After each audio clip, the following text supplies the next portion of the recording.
o'clock news. New research is looking at whether how much chicken you eat could increase your chance of dying from certain kinds of cancer. The study looking specifically at GI cancers, including stomach and pancreatic.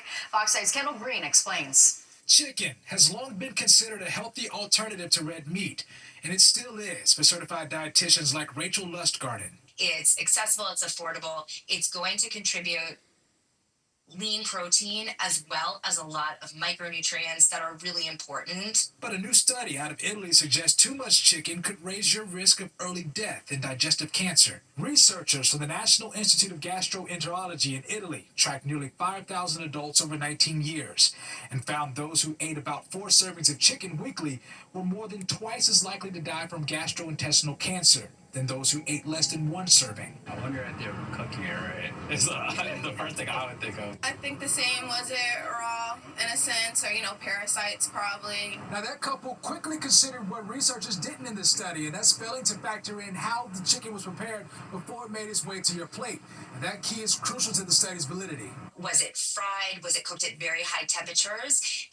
And also, was this fresh poultry, which we would definitely recommend that people eat, versus a more processed product? Food processing adds sodium, saturated fat, and preservatives, which ultimately makes food less healthy in general. Doctors share those factors play a significant role, though those weren't considered in the study. It is by no way, shape, or form definitive science. I think it was a very good idea. But they admit themselves that this is mostly observational. Dr. Rabia De La Tour advises consumers only have a few servings of meat per week, which science has already supported. I would not deter people from having a well-balanced diet where they're eating plant-forward meals and trying to increase their fiber intake and ingesting a lot of healthy plants and vegetables, fruits and vegetables, and then having a healthy dose of meat. Kendall Green, Fox 5 News. A New York City attorney has been indicted on charges he allegedly sexually assaulted 6 women in his Midtown apartment. Ryan Hemphill will remain in custody. Manhattan DA Alvin Bragg called the victims brave for coming forward. He says the alleged physical and sexual attacks took place over a 5-month period. Each of these 6 women was subjected to hours of physical and sexual violence. The defendant, we allege, beat them, drugged them, and restrained them. He threatened them with firearms. He used a shock collar and a cattle prod intended for livestock. Wow. Police say that at Hemphill's apartment, they recovered weapons and ammunition, large amount of drugs, and numerous surveillance cameras and electronics for storage, with videos of dozens of women. 23-year-old Darius Smith has been arrested in connection to the deadly shooting of a beloved grandmother in Harlem. He's been charged with attempted murder since authorities have not identified him as the shooter. 61-year-old Exensia Mehta was shot and killed by a stray bullet while she was outside a deli at 113th Street and Lenox Avenue Tuesday night. Prosecutors can pursue the death penalty against the man accused of murdering 4 University of Idaho students. Brian Kohberger's attorney argued a recent autism diagnosis should disqualify him from receiving the death penalty, but the judge disagreed. Kohberger is accused of stabbing 4 students to death in 2022, likely while they were sleeping, according to autopsy reports. His trial is set to start in August. Police are looking for 2 men they say robbed a bodega at gunpoint in the Bronx. It happened around 6 Monday night at Zaid Deli Grocery on Intervale Avenue in the Foxhurst neighborhood. Police say one suspect waited out with a moped ready to take off while the other flashed a gun and jumped over the counter. They say the 2 stole thousands of dollars in cash in a purse. Officials with the United Bodegas of America say it's just more proof that bodega workers need more protection. How much more of this do we need to see before our governor and our elected officials take action and support us? What else do we need to do? What are we waiting for? The United Bodegas of America also says Governor Hochul promised $5 million to help bodega owners enhance security, but they're still waiting for the money. A pizza place is generating buzz, but not for its pies. Instead, it has everything to do with a mural outside the restaurant. Fox 8's Teresa Briello slices into this controversy in Montclair, New Jersey. Jason Rosenthal is used to making pizza. What he's not used to is making controversy, nor being at the center of a viral TikTok uproar over, of all things, the mural on his building. It was the first thing that struck me was we have this awesome space on the side of the building that people see as they drive down Walnut Street, and definitely wanted to put some artwork up here. When he took over the space on Walnut Street in Montclair, he thought the building needed some pizzazz, so he connected with an artist who spray painted this. 2 elderly women, weathered and worn, but alive. It wasn't ever an Instagram or tourist hotspot, but it did become a symbol of female empowerment. After 5 years, he decided it was time for a change. We knew people liked it, like we would always catch people taking pictures in front of it, but in the 4 years, like no one really ever told us how much it meant to them. Once he commissioned Jen Flom to paint, what else, pizzas, the internet exploded. Her post has 24 million views. Nice, very good. Thank you. Even videos responding to her video are going viral. And while it isn't hurting Brick and Dough just yet, people from around the country have hijacked his Google reviews and are trying to bury his business. I can appreciate and respect how much people miss it and loved it, but the intention behind changing it was nothing other than we just wanted to refresh our wall after almost 5 years. And while the negativity is coming from outside of town, he never anticipated it would cause this reaction. There's no comparison. I mean, one had a strong message, and one is pizza. It has, however, spurred interest in his restaurant. Was it the mural that brought you in? Was it the controversy over the mural that... Honestly, a little bit, yeah. But I mean, we were just in the area, so we figured might as well. I feel like it doesn't really matter because, like, the mural, it fits now because it's, like, a pizza place. Okay, there's one thing that we know for sure. The mural will change in the next couple of years, that's right? That's right. The pizza will not. At least I hope so. Never. Here goes nothing. In Montclair, New Jersey, Teresa Priolo, Fox 5 News. That's so good. Teresa had the best assignment. Well, it might be hard for us dog lovers to admit, but it turns out our four-legged friends do have flaws. We're crunching the numbers behind new research about our pups and their behavior. And it's Thursday, which means my podcast, Talking with Natasha, just dropped. Here's a preview. This week on Talking with Natasha, I'm sitting down with our very own Rosanna Scotto. You've got the Statue of Liberty, the Brooklyn Bridge, and then you've got Rosanna Scotto. What do you got going on? Well, there's a lot of things. First of all, you never know what's going to happen on Good Day New York, right? But also working on a 30-minute special on the food scene in Miami. It's called A Taste of Miami. It's going to be hot. A new episode of Talking with Natasha drops every Thursday at 7 p.m. You can watch on the Fox Local app, wherever you stream, and YouTube. All right, if your dog is well behaved, apparently they're in the minority. 99% of dogs in the country have some sort of behavioral issue, according to a new study from Texas A&M.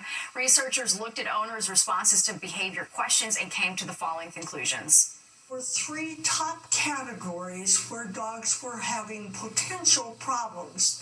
The first of these was aggression, and that was over 50% of the dogs. A second category had to do with fear and anxiety, and that was approximately 50% of the dogs. The third category had to do with separation types of issues and attachment. Experts say if these issues are not handled properly, they could lead to health and safety problems for both pets and humans. Well, more troubles in the housing market last month. March home sales fell to the lowest pace since 2009, dropping nearly 6% from February. The biggest drop happened out west, where prices are the highest in the nation. Experts blame fears about the economy and higher interest rates. Well, it raised more than $100 million for ALS. Now, 11 years later, a new generation is raising the buckets again. The new cause they're getting behind.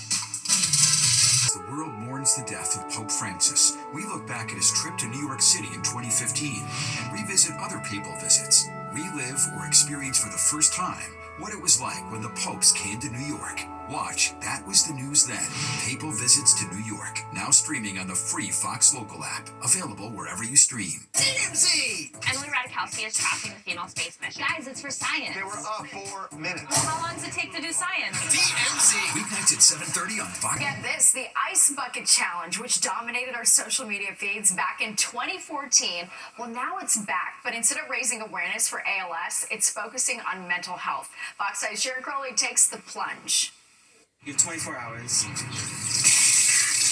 16-year-old Livingston, New Jersey teenager Ethan Cartagainer is taking part in what's become a new viral sensation. And it's all for a good cause. Let's watch him do it again. Why not? Well, with the warm weather, surprisingly, it was quite refreshing. Actually, I thought the ice would be colder. If it looks familiar, it is. This ice bucket challenge is making a comeback. In 2014, the famous and not so famous endured a frigid shower to raise money and awareness for ALS. This is in honor of my uncle, Fumio Ojisan, who also passed away from this horrible disease. Now college students at the University of South Carolina's Mind Club are bringing the Ice Bucket Challenge back, this time to draw attention to mental health. At Mind, we believe conversations about mental health should be just as common and just as comfortable as conversations about physical health. Money raised will go to the national nonprofit Active Minds. We are just so thrilled with not only the fact that we're benefiting from it, but more than anything, that this challenge is opening conversations about mental health. I think it's a great cause for it to help with mental illness, especially how it's a huge problem. I think the combination of COVID and social media has really caused mental health challenges to soar. So I think this is exactly the right timing for something like this type of challenge. This new challenge is only a few weeks old, but it's already gone viral. And it's raised $400,000 for the nonprofit Active Minds, a goal well worth the dunk.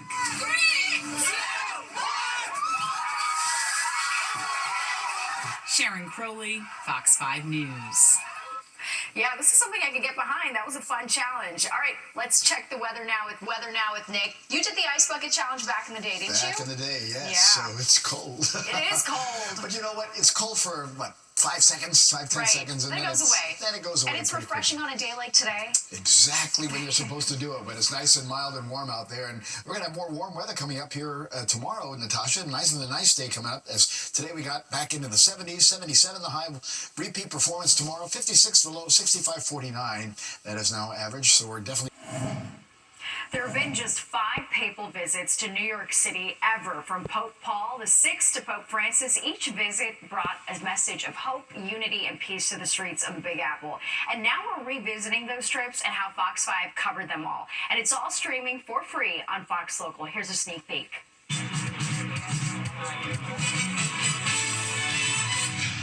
The first papal visit to New York City and to the entire U.S. came on October 4th, 1965, when Pope Paul VI made a trip to the Big Apple.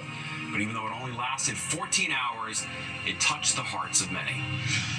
Waving and cheering, John Paul II, saluting the crowds as they saluted him, a kind of mutual admiration relationship. I'm Polish, I'm Catholic. This is the greatest moment of my life.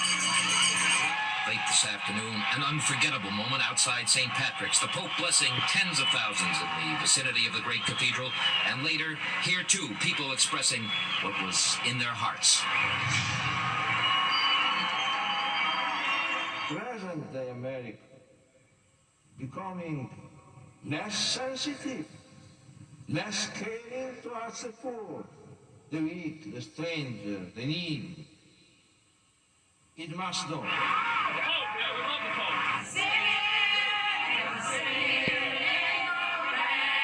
This is the most monumentous thing ever happening in New Jersey. When Jesus was alive, it didn't matter whether it was cold, windy, he's there to hear the good news. Our Father, who art in heaven. I feel he's like a saint. I feel very, very happy inside, very glorious to be in his presence.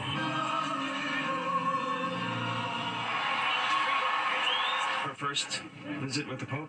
It is her first visit, but it probably won't be her last. Pope knows that you will do this, and for this he loves you. He will make his first public address here in New York City as Pope. He'll address the United Nations later this morning. From there, he's got 2 more events scheduled for tonight, one of which includes visiting the synagogue on the Upper East Side. Look at this, isn't this beautiful? Yeah. And he is blessing the people now that are around him. He sprinkles them with holy water It's something that we do as a renewal of our baptismal vows. Look at the excitement inside St. Patrick's Cathedral. People are, the clergy, the religious men and women are just so excited to see him. People are clapping wildly and waving. Holy Father, we love you. Holy Father, we love you. It went amazing, and I cried. Do you think you'll remember this for a long time? A very, very, very long time. Where are you from? Brooklyn, the Bronx, Queens. I'm from Kansas City originally, but I've lived in New York the last 2 years. I think he has a very different message, especially for millennials. He's very progressive and has a way to speak that's very inclusive of everyone. He's opened his arms to everyone in our church and beyond. Just a beautiful person.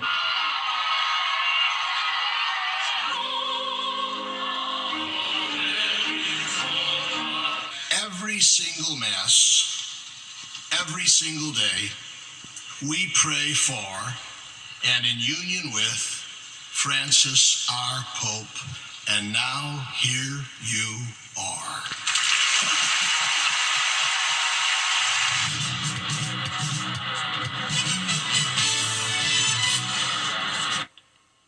And you can relive or experience the papal visits for the first time. Watch That Was the News Then, Papal Visits to New York, now streaming on the free Fox Local app, available everywhere you stream. And we'll be right back, but first, here's a look at what's coming up next on Good Night New York. Welcome back. New research reveals the dirtiest city in the U.S. And no, it's not New York, according to HouseFresh.com. It's actually Baltimore, Maryland. New York came in at number 17. That does it for us tonight. If you missed any part of the 10 o'clock news, you can always catch an encore on our free streaming app, Fox Local. Have a great night.